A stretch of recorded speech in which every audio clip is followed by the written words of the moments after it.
係，大先大家都好啊，Andy 你好，你好你好，係啦，咁啊哇，因為搞到今次錄音好問水，你忙啫，唔係因為原本唔忙嘅，唔係即係忙原本係安排啲時間安排得好好嘅，點解失驚無神突然其來嘅一個重感冒，咁咧就病咗成個禮拜咁滯啊，咁啊將所有成個禮拜嘅 job 就即係原本係2個禮拜嘅 job 就壓縮埋喺1個禮拜裏面要做，咁今日你仲要喺工作與工作之間抽幾個鐘出嚟錄咗佢咁樣，咁所以嗱呢幾集咧係會特別短嘅，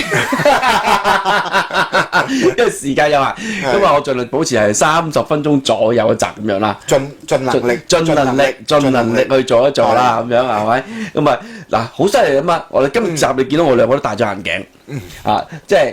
隨住年紀嘅增長，新造型嘅，隨住年紀嘅增長啦，咁我哋嘅即係眼睛咧就開始有少冇以前咁靈光啦，我哋叫做冇咁靈光啦，有少少退化啦咁樣，咁即係而家好多時咧唔戴眼鏡咧揸住啲資料咧，咁又睇唔到，咁又睇唔到，等前等後好煩啊！冇辦法，係啦，咁即係諗哇！我哋做呢個節目，你今日第8季第8輯係咪先？8年啦，1年1輯，我8年，咁即係由就係唔需要戴眼鏡，做到要戴眼鏡。咁如果8年嚟都仲聽緊呢個節目冇走到嘅觀眾聽眾朋友，多謝你哋，多謝，衷心感謝嘅，即係可以知咁多年係嘛，即係呢個唔係一個特別正嘅節目，我唔認同，係純粹吹水啊，貪得意啊，即係同大家分享一啲好有趣嘅資料。嗱，至於你當初成日問我啲啊，喂信唔信㗎咁樣，其實講真句，信與唔信我都係各持一半嘅啫，係啦，我係當然已經有咁嘅資料喎，同大家分享下咯，吹下水，當得啖笑嘅，茶餘飯後一啲娛樂資訊咁樣。係好過聽八卦嘅，係啦，即係要你聽開某啲八卦，聽厭咗啦，就八下呢樣嘢嘅，嚟八一八啦咁樣係嘛？調劑下即係冇乜實咗啊，冇乜咩建設性啊，冇咩好有用嘅資訊啊，諸如此類嘅。都唔係啊，你多個話題同啲朋友講咯。係咯，我哋吹水用咯。係同嗰時咧，好開心有啲聽眾朋友咧、觀眾朋友咧，咁睇完聽完之後咧，咁佢就呢件事咧，我喺網上面揾到個資料喎，話真定假啊，諸如此類咁樣，咁我覺得send 翻啲 feedback 俾我哋咁樣，我都幾好開心咁樣，即係人即係留心聽啊咁樣。咁不過咧，我呢度亦都要經常要講講啦，就係好似好多時，譬如有啲資訊，有件咁嘅神秘嘢出咗嚟啦，咁跟住之後咧，梗係會有啲反對聲音啊，或者否定聲音出嚟噶嘛，即係有啲專家突然間跳出嚟，乜係假嘅咁樣。你有時喺網上邊咧，而家啲短視頻啊，好咩都好啦，好中意有啲咁樣嘅標題吸引你去睇，就寫住咧咩金字塔之謎，乜我破解了咁樣，即係哇，即係好似破解咗咁樣。係一定有呢啲咁樣。講到好勁咁樣話嗱假㗎嗱，咁但係咧你。永遠 hit 入去講嗰啲所謂嘅佢嘅證據咧，咁其實嗰啲證據都只係喺佢嘅立場揾到佢嘅資料，用佢嘅所知道嘅資料，然之後去引證就話呢個事應該係咁樣就係假㗎啦。但係佢同樣地，即係同嗰件事話嗰件神秘事件嗰班人一樣，佢哋都係冇100% 嘅鐵證準佢話嗱呢個證據對喺度嗱假㗎，或者係真㗎咁，兩邊都冇嘅。其實講真句嚇，冇啊！依家啲人係冇呢啲咁樣嘅嘢。係啊，有嘅你一定聽過。係你好多時就話嗱，因為我根據咗咁嘅資料，歷史上有咁嘅寫法嘅，有咁嘅記載嘅，所以從呢幾樣方面咧，我知道呢件事就係假啦。咁但係即係所謂假，即係我已經解破咗啦咁樣。但係其實係咪真係解破咗咧？只不過喺佢嘅立場當中，佢揾到嘅資料，即係支撐佢嘅立場，然之後就話我解破咗。咁但係咪真係解破咗咧？咁永遠都唔係真㗎嘛，因為佢冇一個鐵證走出嚟話，我係當事人，我而家話都係假嘅，冇啊嘛。佢都係從佢所知道嘅資料裏邊，然之後去引證佢認為係假嘅理念，然之後講咩咧？我破解咗呢件事係假嘅咁樣。好多呢啲，甚至最抵死有啲咧就係咧，有一單我遲啲可以講嘅就係一件事發生咗嘅地方。嗰地方嘅政府，即係嗰地方沸揚揚，好多人都傳住，哇！有件咁嘅神秘事件，乜，最後一個政府走出嚟就話呢件事係假嘅，大家唔使理啦咁樣。但係個政府出嚟講假，唔係話政府講假啊嘛，係咪先？咁好多人都會信啦。咁跟住咧，網上就好多 post 出嚟話嗱假嘅，政府都話假嘅。但係個政府從來冇一個鐵證走出嚟對咗啦。嗱呢個鐵證證明假嘅，冇嘅，個政府都係走出嚟噏㗎咋。哦，OK，啊，尤其是嗰個政府本身都係幾無能下㗎，嗰個政府，即係基本上就佢係費事煩，唔想你哋啲人繼續喺度碌住呢件事喺度係咁搶住嚟喺度追究呢件事咁神秘啊點，佢唔識解釋煩啊嘛，得啦，我哋官方證實係假嘅，咁你個證據咧，其實都係冇㗎咋。冇，嚇，佢話我哋揾專家證據係假，證明個假啦。咁你個專家嗰啲證據咧？冇㗎。佢得個講照就，但係網上就係咁 po 晒假㗎啦。政府出嚟講係假咁樣，咁啊佢嗰啲唔信嗰班咧就會話嗱，你政府都話假㗎啦。咁即係咪真係假咧？唔知㗎，其實講真句，喂，政府都係吹㗎咋，即係兩邊鬥吹，真嗰邊話係真嘅，假嗰邊話係假嘅，兩邊都係鬥吹㗎咋。即係所以我哋第三方咧，純粹八得㗎啦。你唔使咁介意話，哎呀呢個係真，呢個係假。你自己覺得真就真，你覺得假假唔緊要。你話選擇你自己相信嘅嘢去信佢得。總之令嗰件事嘅答案令到你開心，咁就得㗎啦。我呢個節目係純粹係娛樂，就係要開心嘅啫。講真句，即係你覺得你信佢係真嘅，你會開心啲，你咪信佢真咯。你信佢哇呢啲係假嘅，你會開心啲，咁你咪信佢假咯。有咩所謂啫？或者你當一個常識，或者係一個八卦嘢嚟睇。係啦，當一個八卦。你當聽咗對你冇影響㗎。係啊，係啊。即係知多件咁有，你多個話題咯，同人哋。係啦，原來有件咁有趣嘅事嘅，咁樣係咪先？係啊，我最有趣嘅事咧就係有集專家所謂嘅歷史學家啊，佢話根據翻客觀嘅現實去印證冇外星人嚟過地球嘅。即係佢嘅理論係點咧？就係話佢相信嗱宇宙咁大，一定有其他外星文明嘅。其實所有專家都肯定㗎啦，講真句。只不過嚟唔嚟到地球咧，又係另一件事啦。佢哋嘅角度就係話距離太遠，即係稍為，譬如最簡單啦。NASA 喺揾到一啲嘅外同地球同樣嘅咩地球2.0啊嗰啲咁樣嘅類似地球嘅星體，最近嗰個都要2.6光年。2.6光年如果用現代人類嘅科技飛去嘅話咧，起碼要飛100幾年。人類科技啊嘛，係啦，以我地球現代人類現代科技，係你而家講緊嘅外星人啊嘛，係啊，咁佢就飛都要飛100幾年，好啦，咁遙遠嘅話，對，就算有另一啲嘅外星文明嘅話，佢要飛嚟地球咧就太遠啦，所以咧冇乜可能飛過嚟嘅，咁佢就即係否定咗冇外星人嚟過呢度，佢就用一個即係佢用佢自己嘅角度。佢解讀就冇外星人會嚟過嘅，因為太遠啦。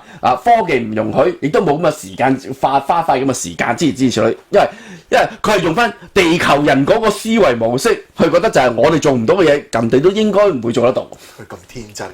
係即係一班咁樣嘅科學家，咁佢就解讀咗咧，相信嗰啲外星人嚟得到嗰啲咧就叫偽科學。但係佢自己嗰個科學咧，其實都係好虛，嗰啲叫虛科學。係啦，即係其實即係永遠人好中意嘅，人好得意嘅，永遠揀自己相信嗰樣嘢去信噶嘛，係咪先？咁正常嘅，好正常嘅。咁我亦都你一定會有自己取態噶嘛。係啦。咁即係變咗咁，我就話嗱，因為種種咁嘅跡象咧，所以呢件事咧係絕對與外星人無關嘅咁樣。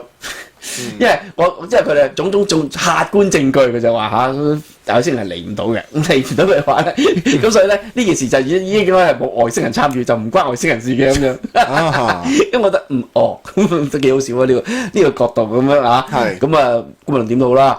咁我即係見到種種嘅證據，咁我又唔可以話100%一定係外星人做嘅，咁但係肯定係一啲我哋唔知嘅未認知嘅文明做出嗰樣嘢，所以先叫咩啦？咁就好似而家今集所講嘅黑科技繼續秦始皇咁之前嗰兩集都講咗唔同嘅所謂嘅黑科技咁樣。係咁而今次見到最後啲插咧，就係講下佢個好出名嘅嗰架銅車馬啦。嗱，我唔知道你哋即係國語啦，唔好話即係內地或者台灣好啦，佢哋係用車馬，唔係馬車。車馬佢哋叫車馬。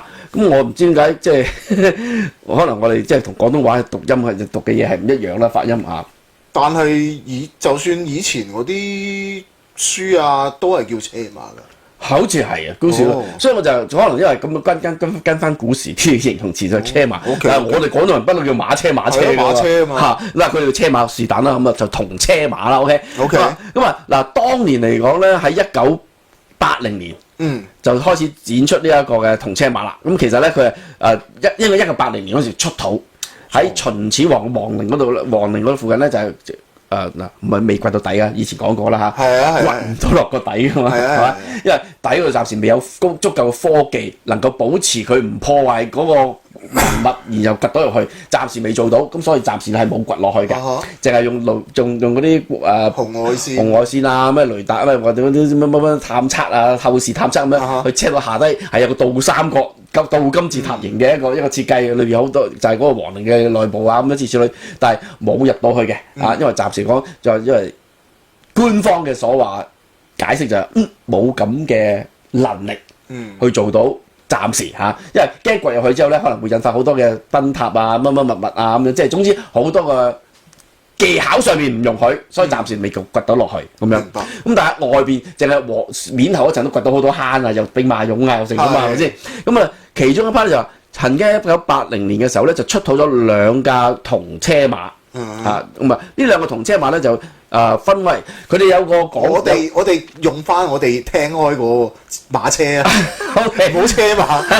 咁兩架我哋嘅銅馬車啦我哋用翻廣東話嘅形容詞啦咁呢個銅馬車本身咧，佢有2架嘅，一架咧就係好似畫面而家我睇到嘅就係一個戰車型呢個戰車型嘅就係有把傘咁啊，有個引車就拖住4匹馬咁樣，咁啊係一個戰車型。咁佢有另一個 style 咧，就係佢哋個另一個車就我哋坐人嘅唔好意思咁我要我以為係廣告歌，大佬好講又係廣告歌，唔係呢個唔係廣告歌，唔好意思因為我就因為而家太多人揾我，因為都話病咗，係好麻煩嘅件事。一病親咗之後咧，萬幾人就會追住嚟揾我噶啦，所以唔好病。但係間唔時病下會好啲。唔係，我病係病得抵死嘅。我嗰次我病之前我就去診所嗰啲醫務所做身體檢查，同埋攞藥。咁我攞藥，我落車嗰時咧，我係拎定一個口罩因為你知去咗呢啲地方咧，但係有啲人成日問我㗎，師傅你話你練拳呢個身體咁差咧？你記住，我唔係阿 Benjamin 佢係練拳嚟去同人講道理。即係你知人哋要佢係一個Benjamin 係一個講道理嘅人，但係你要人同你講道理咧，首先你有能力令到人哋同你講道理先 ，OK？ 呢個係好緊要嘅 ，OK？ 即係你冇能力令到人同你講道理咧，你道理係講唔通噶嘛。咁所以 Benjamin 係至少責務就係要負責因為佢係警察，我要負責制服啲壞人，同佢講道理。OK？ 咁我學武，我由至少細個開始練武，學唔同嘅武術格鬥技諸如此類嘅咧，係因為我身體差，我自小身體好多病痛，我專登學啲咁樣嚟去做，即係所謂強身健體啦。因為其他運動我冇興趣做。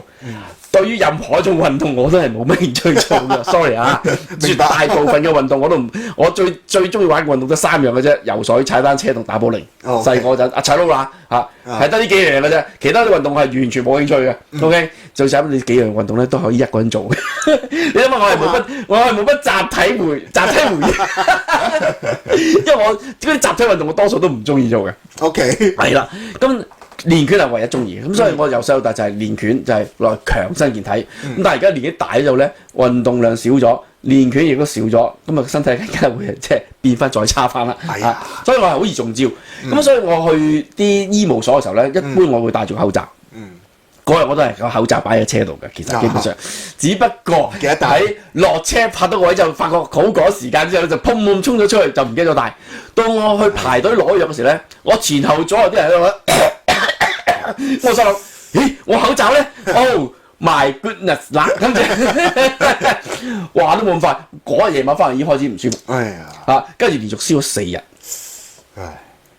咁啊變咗啲 job 就褪後晒啦，咁只要搏命啲人就 call 我啦，啲客好多問題，好多嘢咁啊，唔好意思。咁好啦，繼續講翻就係話呢個銅馬車係嘛？呢個銅馬車本身咧，佢有2個造型啦，一個就係呢個戰車型啦，另一個就愛坐人嘅。OK，咁佢有名嘅，唔知咩個高車啊，同埋個官車唔知乜鬼嘢嘅咁樣。嗱，呢啲你自己有興趣先上網，因為我唔係介紹架馬車，其實基本上嚇，我講馬車上邊黑科技嘅啫，基本上。我哋唔係車展，係咯，我哋唔係車展嚟嘅，OK，只不過佢有個名㗎嘛。我喺度咧就因為好多資料啦，我就唔 detail 講啊，叫乜車，因為佢有幾個名嘅，咩高車啊、官車啊，定唔知乜鬼嘢。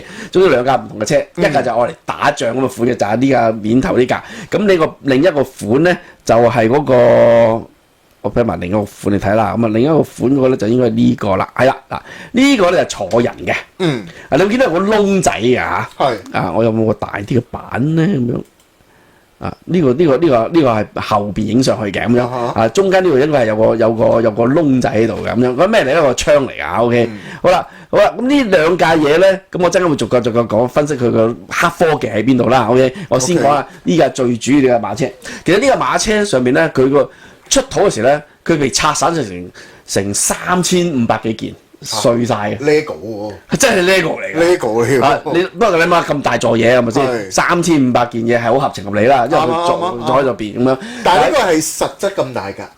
嗱，佢其中一個最黑科技係咩？就係呢架車係按原比例縮細1/2，好精準地每一樣嘢都縮細1/2。嗱。呢個咧喺現代科技嚟講咧，我哋用電腦就好容易用計算方法咧，好容易計到個 size，好容易計。喺古代秦朝，你記住秦朝嘅時候咧，可以咁精準縮細1/2比例嚟去製造呢個銅馬車嘅話，本身佢個數學已經好叻啦。係咯，同埋呢啲係銅。照我頭先認知喺秦朝嚟講，個數學未去到咁精準。係啊。但係呢啲係銅嚟喎，你要鑄造喎。係啊，全銅加少咗合金咁樣啊，簡直係。所以佢呢個咧，呢兩個馬車咧喺中國內地咧有個名稱叫青銅之冠嘅，即係喺青銅製品銅代嘅青銅製品當中嚟講咧，冠絕㗎啦，number one。因為點解咧？手工精細，所有做嘅嘢係超越當時嘅科技可以做到嘅嘢。但係佢做咗出嚟，啲馬都係散開啊。佢就坐喺地度，啲腳係。好似係甩咗出嚟咁樣嘅，總之係拆咗成個係由頭到尾係要用咗8年嘅時間修復砌翻。因為點解咧？因為有啲佢經過咗喺地下壓住咧，壓歪咗啊，變咗形啊，扁咗啊咁樣嘅。咁所以咧要修復嗰時候咧好艱辛，因為每樣嘢要熬翻跟翻個歷史圖片啊，諸如此類要熬翻個形出嚟咁樣。咁而因為禁咗喺地下度咁多年啦，壓咗咁多年啦，變咗佢個始終銅製品。個硬度堅韌度係有限噶嘛，咁你要屈翻嗰個形嘅時候咧，你又唔可以用好大嘅力，即係話你唔好即係分分鐘你唔可以用機械去壓，你就只可以揾啲工具同用手去撳力壓翻嗰個形出嚟。好啦，而壓嗰個形之後咧，你要壓翻個形變翻嗰個形嘅話咧，由佢即係當你如果係曲嘅，你紮到扁咗啦，你要揾翻曲嘅時候咧，咁用啲工具搭住你，用手去撳翻彎佢咁樣。係每一個咁嘅嘢都要屈成2個鐘頭左右，佢先變翻嗰個形。即係修復嘅工作人員係揸住每一件嘢去屈翻嗰個彎位，然後 hold 住唔喐2個鐘。因為每一件嘢都要咁樣做，所以修復咗好耐，8年咧已經係基本嘅咋。即係話佢前後咧準備功夫啊，連埋冚啊咁樣，超過10年㗎。即係好精細，好即係辛苦咗一班嘅工匠。佢兩架都係咁，咁好啦，呢個就係已經係話哇2:1，即係已經係好黑科技呢個，因為咁精準，真係按比例縮成2:1，即係原 size 嘅一半 size，即係原物嘅一半嘅 size。呢個唔係一個喺古代嚟講，現代梗係容易啦，呢個計兩嘢出嚟啦咁樣。你記住喺2000幾3000年前即係至少2200幾年啦。你就算現代你都好難，其實你都唔係咁易。你可能計到，但係你好難啤到嗰啲嘢出嚟。即係類似咯，係啊，你都要做個帽㗎。係啦，你大家要知道，依家講緊嘅係銅製品。係啦，唔係木製品。係啦，即係就算你倒帽整出嚟，都要相當之精準啦。係啊，你都要做個帽。係啦，即係佢可以計算到咁精準，全部2:1。1/2，即係好難嘅喺古代嚟講啊，唔係你唔係用現代嘅個思維模式嚟講，梗係乜都易㗎啦，係咪先？你現代，但係古代我哋記住係2000幾年前喎，秦朝喎，即係要做到咁精準咧，一嚟本身個難度已經好高啦，但係佢做到啊！呢個係其中一個所謂嘅黑科技。咁啊，另外一方面咧就係話咧，呢架車咧好多嘅凹槽啊、凹位啊，即係全部咧都係嗰啲係好高技巧去整上嚟嘅筍位啊！當時嚟講咧，即係佢好多咩，有子母扣啦，有連環扣啦，又有最奇特嘅嘢就係咧，你見到個車上面個馬車嗰個遮啊，嗰把遮，呢把遮已經淨係呢把遮嘅製作技巧就已經遠超當時同期所有嘅唔同國度、唔同國家、唔同民族做銅製品嚟講咧，佢係 number one 嘅真係。因為你冇話我聽把遮啊，開得山得。開得山得㗎，佢原本嚟講應該開得山得㗎。可以。咁佢嗰塊，佢把遮嗰塊葉係都係銅嚟嘅。銅嚟㗎。哇！銅嚟嘅，即係話佢原本應該咧嗱，如果實物嚟講咧係開得山得嘅。咁呢個即係原本嗰樣嘢啊。咁而家正式銅之後咧，就當然銅呢個咧，佢話。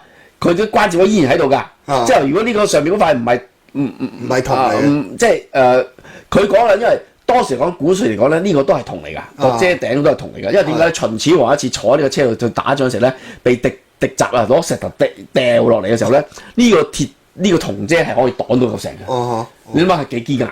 犀利！好犀利，即係救咗秦始皇一命嘅。咁呢個已經係話好高難度嘅，因為仲要開山嚇。嗰個即係好似到而家遮咁樣，可以有遮骨可以開山，同埋一個遮骨做啲保障嘅效果咧，係遇到大風乜都好啦，係唔會反嘅。咁重其實都唔會反嘅。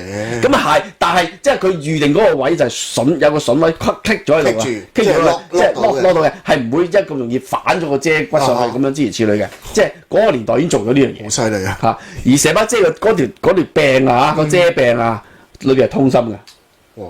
通心裏邊咧藏咗幾樣嘢。一，佢底部咧，佢做個設計就係個底部咧有個十字座。個十字座係點樣？呢把遮咧係可以喺個馬車上面咧可以咁樣左右移動嘅，去擋嘢嘅。哇 ！OK 呢個已經係好誇㗎啦，即係嗰個年代，哇！已經整個十字座已經，哇！設計嗰時已經，哇！諗定晒所有喺戰場上面，哇！左擋右擋啊，好勁，已經好犀利啦，係咪先？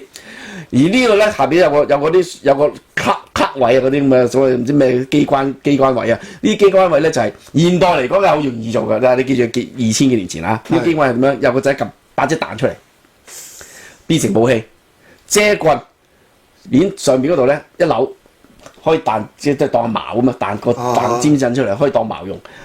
呢塊嗰個頂咧可以即刻有個凹位拆咗出嚟咧，可以當盾咁樣去擋嘢用嘅。而把遮本身咧，遮嗰兩支遮嘅時候咧，個肚一打開裏邊咧，仲有把匕首。而呢把匕首咧，匕首下邊有彈弓，撳個掣，個匕首可以射出去射人嘅。記住2000幾年前做咗個彈弓出嚟啊！係咯，好誇張喎！用銅製品做彈弓啊！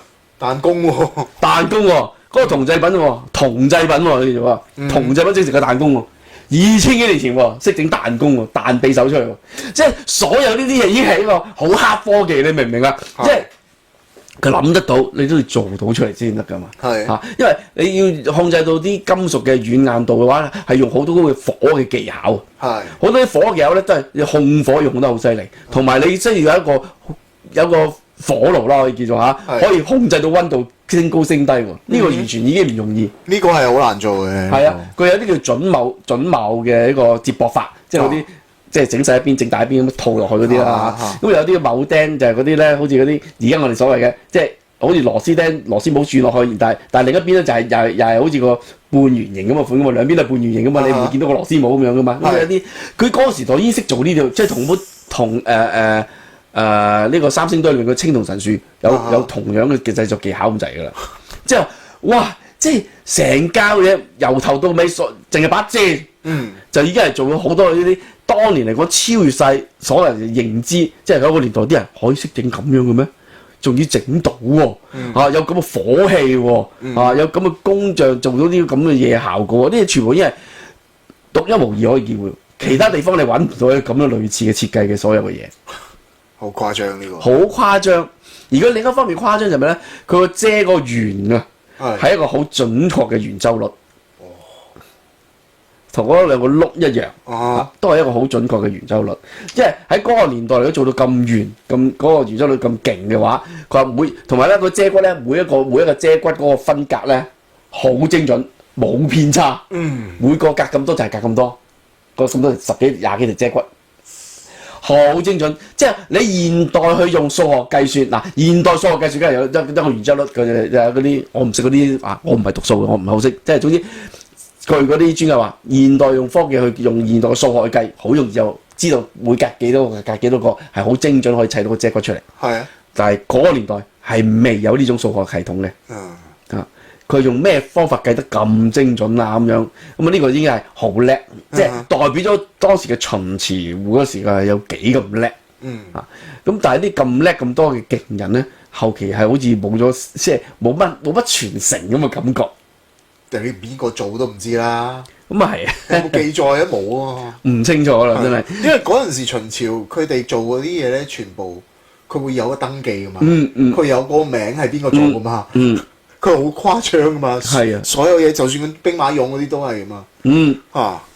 即係仲有就最犀利就係咧，嗰條韁繩啦，拖住馬條韁繩啦，都係銅嚟㗎嚇。佢用好多幾微米嘅銅絲扭一節扭成變成嗰條韁繩嘅。即係佢仲翻即係用銅嚟做翻原本嗰啲麻繩，細條麻繩慢慢捲埋嗰條韁繩啦嗰啲咁樣啦，嗰啲絲啊，佢而家係用銅。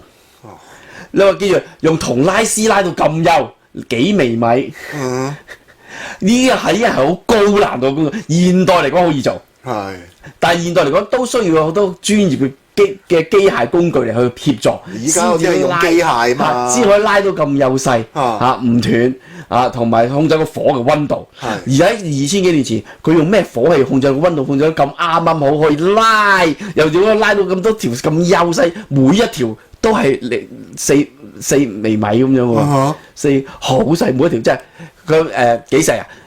啲專話你嘅頭髮絲嘅一半 size，即係比你嘅頭髮仲要幼一半，即係用咁嘅方法拉出嚟啊！佢另外啲馬吊飾嗰啲瓔珞嗰啲吊飾嗰啲帶嗰啲咧，裏邊嗰啲絲咧，全部都係咁樣啊！哇！你撇開唔講佢嗰啲嘢咁犀利先，你嗰陣時要整呢一嚿嘢出嚟要幾多時間？要用幾多人去做？可能用咗好多人每人整一 part 都整可能整好多年但係個問題就係佢點整到啊？同埋佢整嚟做乜？唔係佢跟翻種原裝啊嘛，跟翻古時個馬個瓔珞係有呢啲咁嘅嘢。唔係，我知，但係佢整呢一個即係細一半嘅 size 呢一個，佢係連埋啲兵馬一齊，佢就係代表就係我哋指揮啲，即係當秦始皇復活嘅時候，佢可以坐翻呢個馬車上指揮啲兵馬俑嗰啲兵去繼續去攻城略地，去統治地球咁樣啊嘛。即係佢個原意係咁樣噶嘛，即係法器咁嘅款嘅一架車咁樣。但係個問題係佢做得好逼真、好仔細，仲每一個細節跟足原著。但係嗰啲嘢原本應該係啲鐵銅，唔係或者譬如一啲銅布料棉麻嗰啲質地嘅嘢，佢全部用銅去代替咗啊嘛。但係佢做翻麻繩咁幼，佢就即係整翻個麻繩，但係絲裏邊即係用翻絲，但係只不過佢唔係用嗰啲金絲銀絲，佢係用銅拉上嚟嘅絲，拉到咁幼，拉到你頭髮嘅一半嘅厚度嘅幼，或者同我頭髮一樣啦，我頭髮特別幼啲嘅，因為如果你厚啲頭髮嗰啲人嚟就可能1/3添喎。OK，即係好幼，非常幼，即係佢咁幼，仲拉咗咁多絲，慢慢捲成嗰條韁繩，同埋整成嗰啲瓔珞唔係偽瓔珞瓔珞即係瓔珞嘅意思就係嗰啲馬嗰啲吊飾嗰啲嗰啲穗嗰啲咁樣嗰啲咁嘅穗。咁呢個哇，即係呢架車整體嚟講係一個好誇張嘅一個黑科技，我哋可以咁講。咁變咗喺個情況之下咧，淨係呢架車嘅研究價值就已經係超乎你嘅想象啦。好犀利啦咁樣。咁而另一架咧，頭先我哋指下另一架，呢一架係載人坐嘅，呢架戰車啊。頭先我係戰車，呢架 OK。你問我把遮佢插咗出嚟，可以當長矛，可以當盾，又可以彈弓彈匕首，咁幾咁誇張？裏邊好多機關㗎，啲機關咧粒槽咧全部咧精得好仔細㗎。即係話當年嚟講設計呢個戰車嗰個工匠已經係鬼斧神工啦已經。佢用銅做翻出嚟嗰把先更加鬼斧神工可以叫做嚇。最緊要係好多人好即係理解不能地嚇，不能理解日文啊真理解不能。意思就佢用乜嘢技巧做到啲嘢出嚟咧？呢個先至係緊要。係即係以現代科技嚟講，要用好多高科技嘅儀器去協助，可以製造出嚟。但係咧嘛，佢哋修復整咗之後砌咗嗰時，都用現代高科技配合啲工匠啊、迪斯傑圖片，都要89年先砌得翻佢出嚟。咁當時嚟講，佢冇呢啲儀器㗎，肯定係冇呢啲儀器，冇呢啲嘅係憑空做出嚟嘅喎。佢而家即係點樣可以憑空做出嚟，做得出嚟呢下先鬼斧神工啊嘛。係咯，啊，你淨係火器嗰個已經解決唔到啦，即係唔同現代啲你個 gas 爐大火細火係咪先？古代冇呢樣嘢噶嘛，古代啲大火細火好難控制㗎，唔係咁容易。仲有2000幾年前秦朝嗰個年代，你話去到唐朝啊、明朝啊嗰啲近代啲嘅啊，多咗好多唔同嘅火器做到，都仲係合情合理啲。喺秦始皇嗰個年代，好難揾到呢啲火器，我即係。據認知啦，歷史學家嘅認知嚟講，就冇嗰啲火器嘅，所以就佢哋有真係先好犀利，點整出嚟？呢個好鬼斧神工。而呢一架車咧，我載人呢架就係、是，譬如秦始皇打仗先坐戰車嘅啫，佢唔打仗嘅時候咧，佢就坐喺後邊呢架車度咧，喺度蹬腳咁啊，嘆啊咁樣好舒服㗎。呢架係黏帽嚟，係呢架黏帽嚟。係啊，咁呢架車咧。個鬼斧神工嘅地方係咩咧？嗱，除咗佢所有嘅雕工即係用銅製整得非常好之外咧。佢嘅4邊密籠嘅喎，原本即係睇落去但係咧發覺有個窿就咩咧？就原來唯一個窗口。嗱，我哋睇電影啊、睇劇啊，裏邊嗰啲古代啲馬車嗰啲窗口嘅嘢係塊布嘅啫嘛，係咪？即係一個緊咗個窗口嚟嘅。個窗口側邊係布咁啊，啲小姐啊、達官貴人啊就撩開塊布裝出去咁樣，咁樣啊嘛，係嘛？咁啊有緊嘅窿啊嘛。咁但係咧呢架車咧出咗砌完之後咧，本身係冇窿嘅。呢個窿係咩咧？佢有個窗，其實有窗，唔係冇窗嘅。而個窗咧係可以閂得埋，佢係有蓋嘅，係趟門啊！趟門啊！佢喺一個好薄嘅銅板裏邊，喺裏邊仲要留條罅，留個8厘米厚嘅罅，裏邊再將個4厘米左右嘅活動窗門啊，係可以褪出褪入嘅。好誇張喎呢個！好誇張，因為咁嘅做工咧，喺當時嘅嚟講咧，係一件好難做到嘅嘢嚟㗎嚇。因為佢首先要整一邊，然之後咧再喺外邊咧就再淨鋪一層咧，即夾埋佢咁樣啦嚇。而預留個位就攞翻2條軌嚟我喺嗰度趟門咁樣。咁啊做工好精巧，好精細。咁已經係即係鬼斧神工嚟㗎，又係一種因為佢仲要係佢有焊接技巧㗎嚇，成架車唔係就咁啤倒冇㗎。佢嗰啲地方除咗用啲機關栓啊、扣啊之餘咧，就仲有焊接技巧嘅，即係用啲銅水啊焊翻嗰啲，即係佢話呢個窗係秦朝嗰陣時，佢都已經有焊接嘅技術。係啊，要焊接技術咯，你諗下幾誇張啊！即係個火氣，佢呢個最神奇就係佢有焊接技術，但係個火氣點樣控制得咁勁咧？呢下先至高難度，佢。嗱，你都焊石，你都知道焊嘢，你梗係有個火口嘅噴火嚟燒啊！咁佢嗰條管，你要校到條管好幼先至焊到個位。係啦，當時仲未有鐵器啦，係咪先？未有鐵器，咁你個銅管嚟嘅都係銅嚟㗎。咁你個銅管燒銅嘅噴火，有個火可以燒溶嗰啲銅，呢啲銅管又唔溶。即係我其實我諗都好似好神經病。但係佢焊嘢，佢要用即係依家咁樣嘅知識咧，用 gas 射佢出嚟。係咯。咁嗰個年代用咩射？我真係唔係好明佢哋嗰時點做到啦？啲焊接咁好啦，可能佢哋有呢個工具真係做到啦。我哋真係唔識啦嚇，係嘛？啲專家都解讀，專家解讀唔到嘢，你唔好指意我去解讀。係。咁而嗰就係話佢話呢個車廂咧，就係個車側邊個窗呢個牆壁啦嚇。係。咁整啤好塊，另外啲啤內壁有個內壁，咁你內壁咧冚埋留翻嗰條罅，整個趟門啦，係咪？呢個內壁咧冚埋嗰時咧就係用嗰啲焊接技巧，用嗰啲銅水即係焊咗銅水落去黐翻埋嗰個位，形成一個咁樣嘅有個空間壁嘅一個牆壁，然後中間可以有個趟門，嚟可以拉出個窗。而唔單止咁黐線喎，呢個窗咧拉咗啲窗之後咧，附近側邊個牆壁咧仲有啲窿㗎，仲有啲窿㗎，啲窿啊一拉，譬如佢閂窗嘅時候咧，連啲窿都封閉晒嘅。嗯。而開嘅時候咧，側邊嗰啲牆嗰啲窿咧都會順手一齊打開埋嘅。好鬼斧神工啊！做咩咧？冬暖夏涼嘅效果啊！冬天一閂，全部閂晒喺入邊，夠晒暖。夏天熱嘅時候一開，所有嗰啲窿咧係對應翻氣流嘅。佢嘅設計係對應氣流嘅，一路行嘅時候咧，啲風就喺嗰啲窿度咧係連埋個窗咯一齊入嚟，咁譬如架車就會好涼爽嘅。天然冷氣，有空調嘅呢架車 ，OK。犀利。遠古空調啊！咁樣又賣 heat 添嘅，係啦，又話 heat 㗎，一閂晒咧，咁啊裏邊咧密封，咁啊喺度焗梳拿，即係好勁嘅一個設計。即係佢話佢呢個佢頂個拱圓嘅頂咧係有啲吸熱嘅作用。即係話如果喺冬天裏邊咧，佢個圓頂可以吸熱，夏天就開咗個散風，係一個鬼斧神工嘅設計。嗰個古代嚟講咧，可以設計得咁諗得咁仔細而整出嚟，呢係好鬼斧神工啦！即係已經嗰時嗰啲工匠幾咁天才，幾咁叻，再加埋用銅製將呢個原本呢啲原本咧嗰個古時嚟講，呢架馬車嘅實物嚟講唔係銅啦，嗰啲牆壁可能係一塊木啊咁樣諸如此類嚟㗎啫嘛，係咪先？而家係用銅嚟去製作喎，咁所以成個整體成個製品咧，都已經遠超咗嗰個同期嗰個科技應該能夠做到嘅嘢。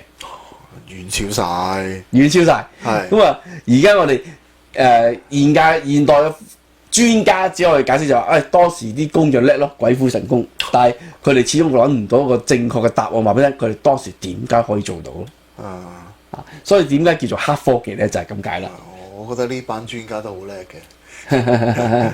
喂，咁我真係解釋唔到㗎嘛，係咪先？即係知道佢哋點做，但係點能夠做到咧？呢個就係一個謎啦因為控制啲火氣、焊接啦、咩子母連環扣啦、好多機關扣啦，呢啲係好多係近代先至會人即係識用嘅嘢，喺嗰個秦朝已經用緊啦，係嘛？即係覺得哇！你話呢個係古代文物，真係令人都有匪夷所思，呢太誇啦嚇。OK， 咁就係呢個就係秦始皇嘅黑科技裏邊嘅種種嘅一啲嘅當年一啲精彩嘅嘢啦嚇。咁而家就 OK， 咁我哋而家現代人嚟講就只可以叫做八啦，哇好勁啦，哇犀利啦咁不過其實好多呢啲古時嘅嘢咧，我哋成日以為人哋以前做唔到嘅嘢咧。即係我哋現代人嘅角度應該係現代人用現代科技配合各方嘅儀器先做到嘅嘢。喺嗰陣時，點解啲古代啲人做到嘅咧？呢個已經係好迷一般嘅一個產物啦，可以叫做係啦。咁究竟有冇係好神奇？有冇辦法抄到知道佢哋即係希望將來咧一啲專家咁我就能夠抄到知道究竟佢哋係用咩工具咩技巧嚟做到呢樣嘢咧咁樣？其實都好難揾到啊！難嘅，除非好似我話齋咯，你一係你就真係發明到個時光機。你如果唔係用呢個方法嘅話咧，你咁樣去揾啲資料或者係咁樣去考古咧，都好難揾到啊！好難，真係好難。係啊，非常難。你又冇記載，你有記載都話我可以睇下記載落嚟佢係用咩方法。但係你又揾唔到呢啲所謂嘅記載，又揾唔到啲人留低嘅所謂嘅書籍啊、典故啊，佢哋揾啲圖咯，記載當時嘅車馬車馬咁嘅樣。你要諗下啦，你頭先講架車嗰啲咁樣嘅設計，你嗰個年代要畫個設計圖出嚟都好難啦，淨係嗰把遮啊，個彈弓啊，嗰個先鬼死。係啊，你淨係諗個彈弓，佢點樣諗到彈弓呢一個原理出嚟？你點諗啫？嗱，因為個車柄拆出嚟嘅車柄咧，一扭咧，咁我就前面會伸個矛出嚟咁樣嘅啦。呢個都係仲可以扭佢咧，但係彈開撳掣有個彈發匕首出嚟，我話有彈弓呢下先至鬼秘啊嘛。點解嗰個年代啲人識有彈弓呢樣嘢先？係咯，你識諗個彈弓同唔識諗個掣喎。係啦，彈咗出嚟喎頭先。呢啲其實都已經唔係嗰個年代應該有嘅嘢。係啦，即係佢唔係，當然佢唔係真係正統我哋而家整嗰種彈弓啦，但係佢整到嗰啲類似彈弓嘅原理，將個嘢彈彈出去啊嘛。係啊，你講緊嗰啲係銅喎。係啊，用銅做出嚟啊嘛。係咯，你要諗到一個彈弓呢一個咁樣嘅原理，跟住你做到出嚟。而真係實現到個方法。你知唔知秦朝仲有啲黑科技？就秦朝嗰時點解統一六國佢最強大嘅？除咗劍勁之後，即係之前講過把劍好犀利之外咧，佢嘅功勞係好犀利噶嘛。佢嘅功勞啊，根據翻記載同埋佢啲文物嘅驗測啊，所有嘅嘢，啲專家話當時秦朝嘅公路射出去嗰個速度，比現今嘅子彈仲要快。哇！